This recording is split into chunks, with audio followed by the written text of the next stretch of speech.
Hello everyone, welcome back to my channel. তোমাদের সবাইকে আরেকটা নতুন ব্লগে স্বাগত। তো সকাল সকাল আমি আর দিদি বসে আছি আর ব্যাগটা গোছানো দেখতে পাচ্ছেন। তো আমরা সবাই মিলে এখন যাব হচ্ছে দিদা বাড়িতে। আন্টিও চলে এসেছে আর মাও রেডি হয়ে গেছে, আমরা সবাই মিলে বেরিয়েও পড়েছি।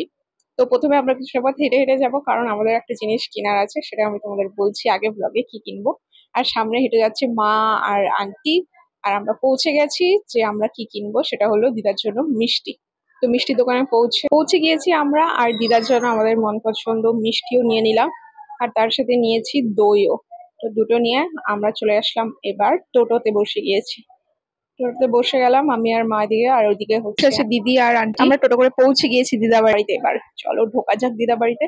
আর দিদা বাড়ি ঢুকতেই তোমরা দেখতে পাচ্ছ আশেপাশে এত সুন্দর গাছপালা লাগানো, আলাদা মানে ভালো লাগে একদম। তো পৌঁছে গেছি, প্রথমেই দিদি দিয়ে দিল দিদাকে মিষ্টি আর দইটা, যেটা দিদার জন্য আনা হয়েছিল। আর দিদা ওটা প্রথমে ভোগ লাগাবে আর তারপরে একটু করে খাওয়া হবে। আর এদিকে গিফটিং এর জন্য আমরা সবাই মিলে কিনে নিয়ে এসেছি একটা প্রেসার কুকার। এটা হচ্ছে জামাই ষষ্ঠীর জন্য গিফট।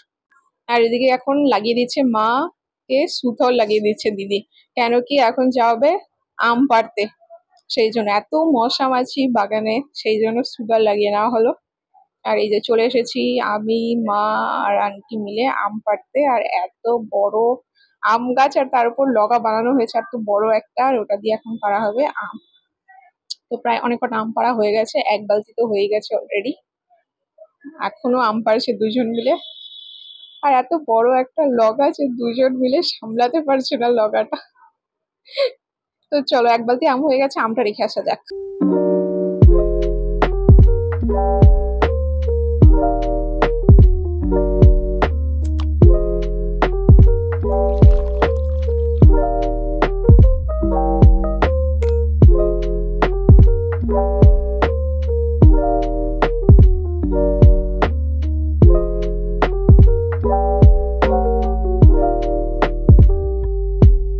দুজনা মিলে আম পাড়তে গিয়ে লাঠিটা নিয়ে হাবুডুবু খাচ্ছে, এত বড় লাঠি। আর এখন আম গাছের একদম ওপরের ভাগেই আম আছে, কারণ নিচের আমগুলো সব মোটামুটি পাড়া হয়ে গেছে। আর দুজনা মিলে এত বড় একটা লাঠি দিয়ে আম পাড়ছে একদম ওপরের থেকে।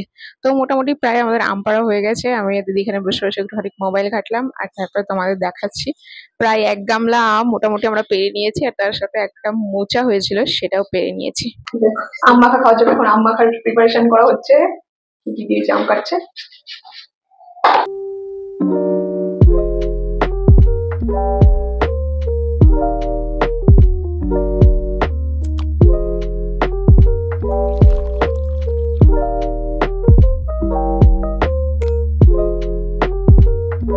আমরা রেডি হয়ে গেছি, দুপুরে তো খাওয়া দাওয়া করলাম, দিয়ে তার ফুটেজটা নেওয়া হয়নি, একদমই ফুটে গিয়েছি।